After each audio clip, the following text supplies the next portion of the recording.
semuanya, perkenalkan saya Sheila Merni dari 100182429 jurusan Gizi Universitas Sriwijaya Angkatan 2020. Di sini saya akan membahas satu jurnal terkait bakteri asam laktat yang terdapat pada makanan fermentasi lokal. Simak ya. Nah, di sini saya ambil jurnal yang berjudul Identifikasi dan Potensi Probiotik Bakteri Asam Laktat pada Pangan Fermentasi Lokal. Nah, ini jurnalnya teman-teman dari tahun 2023. Oke, masuk ke pendahuluan. Jadi, makanan fermentasi tradisional merupakan salah satu makanan fungsional yang berperan positif bagi kesehatan dan telah dikonsumsi sejak zaman dahulu oleh masyarakat di seluruh dunia. Beberapa makanan tradisional dari Provinsi Bangka Belitung diantaranya adalah beras aruk dan rusip, dan salah satu makanan tradisional Provinsi Sumatera Selatan itu tempoyak.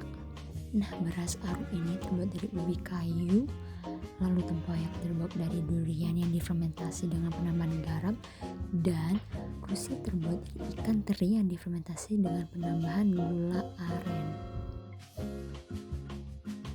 Tujuan dari penelitian jurnal tersebut yaitu mengisolasi dan mengidentifikasi bakteri asam laktat pada akhir fermentasi makanan lokal dari Bangka, Sumatera Selatan, khususnya pada 3 jenis beras aruk, rusip, dan tempoyak. Lalu menentukan potensi probiotik dari isolat bal tersebut, khususnya menguji daya tahan terhadap kondisi asam dan aktivitas antibakterinya. Metode penelitian menggunakan sampel makanan fermentasi lokal berupa beras aruk, rusip, dan tempoyak secara makroskopis dan mikroskopis, lalu identifikasi molekuler menggunakan analisis sequence gen 16S rRNA, menguji ketahanan terhadap kondisi asam, lalu uji aktivitas antibakteri terhadap bakteri patogen. Nah, di jurnal ini disebutkan juga proses pembuatannya, teman-teman. Yang pertama itu ada proses pembuatan beras aruk. Jadi mereka mengikuti metode Karsiningsi pada tahun 2021 dengan modifikasinya, yaitu sebanyak 500 gram ubi kayu yang berusia 9 bulan dan telah dikupas, dicuci dan dibuang lendirnya, dimasukkan ke dalam wadah plastik dan ditambahkan 1 liter aqua steril. Lalu ubi kayu tersebut difermentasi pada suhu ruang dalam kondisi tertutup selama 3 hari. Lalu di jurnal juga disebutkan proses pembuatan rusip dan proses pembuatan tempoyak. Nah, di sini adalah tabel hasil dari penelitian di jurnal tersebut. Nah, masuk ke sesi pembahasan. Jadi dari tabel tersebut, beras aruk memiliki pH paling rendah, total asam tertinggi, dan jumlah koloni bakteri tertinggi.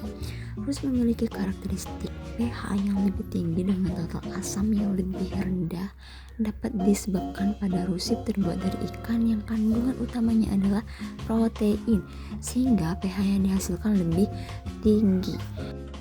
Tempoyak berasal dari durian yang juga mengandung karbohidrat yang tinggi sekitar 28-35%.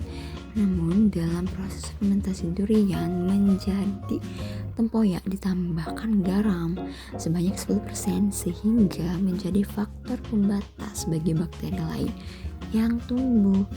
Adanya penambahan garam pada fermentasi rusip dan tempoyak ini yang menyebabkan hanya bakteri holofil yang dapat bertahan hidup, sehingga total koloni juga lebih sedikit. Lalu didapatkan juga bahwa bal yang berperan pada pembuatan beras aruk adalah Lactobacillus plantarum. Ciri-cirinya berbentuk batang, gram positif, negatif katalase, tidak motil, mampu memfermentasi glukosa menjadi asam, mampu memfermentasi laktosa dan sukrosa. Lalu untuk potensi probiotik, isolat bal terutama L. plantarum dari beras aruk tahan terhadap kondisi asam dan memiliki aktivitas antibakteri terhadap Staphylococcus aureus. Nah, dari jurnal tersebut Dapat disimpulkan bahwa Lactobacillus plantarum dari masa Aruk telah berhasil diisolasi dan diidentifikasi sebagai bakteri asam laktat yang memiliki karakteristik probiotik dengan ciri-ciri gram positif, bentuk batang, negatif katalase, mutilasi nol, fermentasi beberapa bulan, tahan terhadap kondisi asam, dan memiliki aktivitas antibakteri terhadap Staphylococcus aureus.